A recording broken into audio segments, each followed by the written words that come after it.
Hi everybody, I'm Joe Howdy Shell, head coach and owner of the Summit Endurance Academy. I'm here talking today with Breckenridge Snow Safety Supervisor Duke Barlow. We wanted to chat a little bit about the mountain's uphill access policies and how to stay safe out there.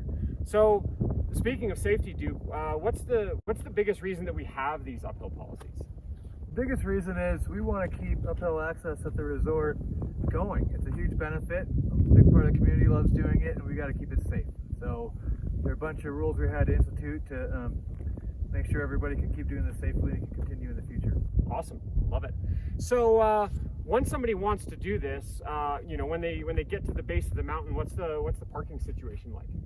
Okay, you are allowed to use 3 of the parking lots in town to access our uphill routes. The Beaver Run near the base of Peak 9, the South Gondola lot right in town, and then the Stables lot at the base of Peak 8. And you need to go to breckpark.com and you can follow the cues and you can get to a permit section and you can get a free uphill access permit and just register your vehicle there, and you're allowed to use those lots after hours to access the uphill route.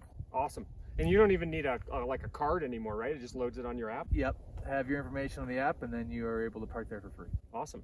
So let's talk about some of the main rules once you're up here. What are the big things that we focus on in order to keep this safe?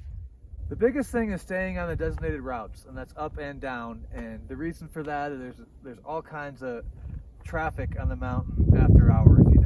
Snowmobiles, snowcats, winch cats, all kinds of stuff going on. So if we can keep everybody in these designated routes, then we know they're staying safe, and there's not going to be any incidents between mountain operations and skiers. So our uphill routes, it's on their website. Peak 7, you can start at the base Peak 7 and go Fort Mary B and get onto Claim Jumper and take Claim Jumper all the way up to Pica and Pica all the way up to the T-Bar. On Peak 8, you can also take Claim Jumper for the base up to Pica, and you can take Springmire from the base Peak 8 up to the Vista House. You can go from town, from the South Gondola lot, and take gondola ski back up to 4 o'clock up to Springmire to the Vista House. And again, there's a map online. And then Peak 9, you can start on the Beaver Run lot and you take Silverthorn and work your way over to Cashier and take that all the way up to the patrol hut at the top of Peak 9. Awesome. Sounds like a lot of great options. How about time frames? When can people use those during the day? Right. So people in the morning need to be done at 8:30. That's when we open up and start our operations. So anytime before then, as long as they're down to the bottom by 8:30. And then in the evenings after 4:30. The list closes at 4. We need a little time to get everybody off the mountain, and then you're able to come start skinning. Cool. What's the best way to find out if there's any closures of any of the routes or anything like that? So our website under Mountain Info will give you all the standard regulations, but more importantly is our uphill access hotline. That's on the website also, and that'll tell you about early or late season exceptions when things might change a little bit, or when there's winching going on, which is basically a cat attached to a really thick cable under a lot of tension, and we don't want anyone near there. So sometimes on Pica, for example, that has to be temporarily closed during winching operations, and you can get that information, call them that number. Awesome. Any other rules, regulations? No dogs are allowed unless they're service dogs, and if they're service dogs, please make sure that they have a vest. And then unfortunately you can't bike, no motorized access. And if you do skin up in the morning, that's great, but we need you off the hill by 8:30, and you can't just access a mid-mountain lift and ski the resort without a pass. You still have to have a pass. So skinning up isn't a way to circumvent our pass requirement. Right, absolutely. So how about etiquette? So those are kind of like the main rules. What are the ways that we can most help you guys, most help our other uphill users? Sure. A big one is being visible. So that means maybe have some reflective logos or something on your clothing and a headlamp when it's dark.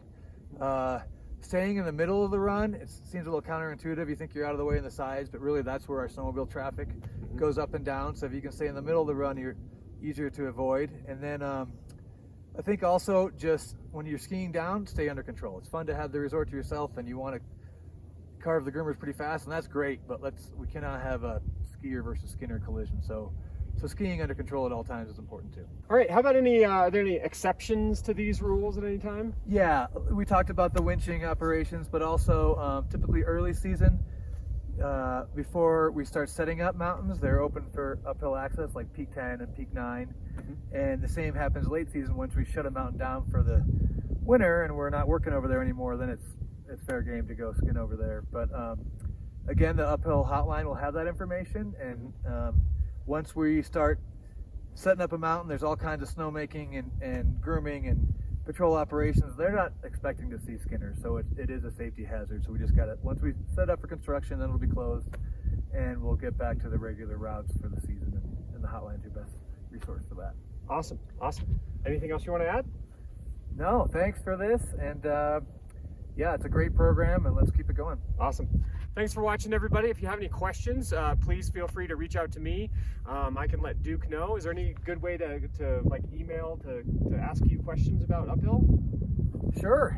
You can email me. It's dbarlow@vailresorts.com. Happy to talk about it, and I'll be seeing you out there in the mornings. Awesome. Thanks, Duke.